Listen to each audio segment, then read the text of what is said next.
Bonjour et bienvenue sur ma chaîne. Aujourd'hui, on va parler des pronoms. Alors, qu'est-ce qu'un pronom? Déjà, c'est tout simplement un mot variable. En d'autres termes, il peut se transformer et il va avoir des rôles différents. Premier rôle, il va pronominaliser. En d'autres termes, il va remplacer un nom ou un groupe nominal pour éviter les répétitions. Par exemple, Sophie a gagné le tournoi.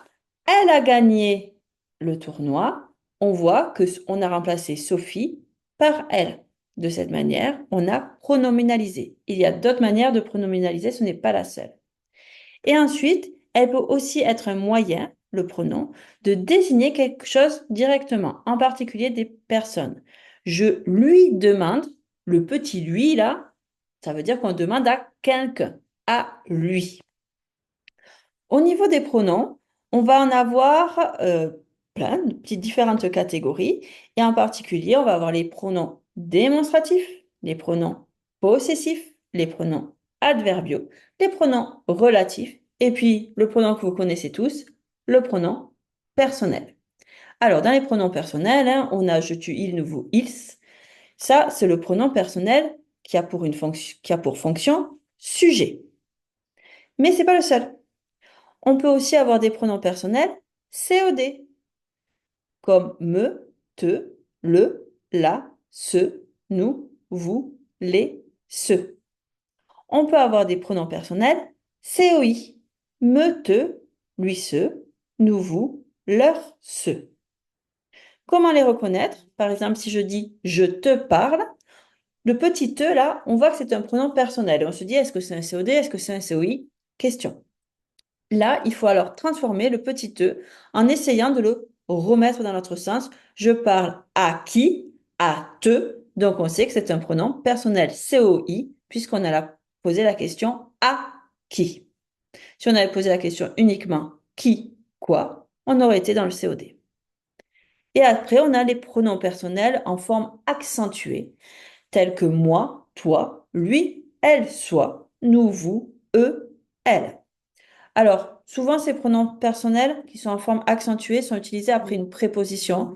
C'est pour lui, obéis, moi, moi, je suis OK de cette situation. On voit qu'on a quand même une formation très différente. Si je reviens sur les autres pronoms, donc je vous disais qu'il y avait les démonstratifs. Les démonstratifs, c'est ceux qui démontrent, c'est ceux qui montrent.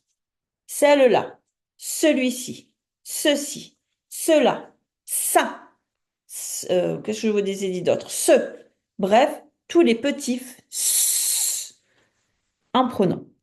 Les pronoms possessifs, c'est quand on possède quelque chose. Le mien, le tien, la sienne, le nôtre, la leur, les leurs, etc., etc.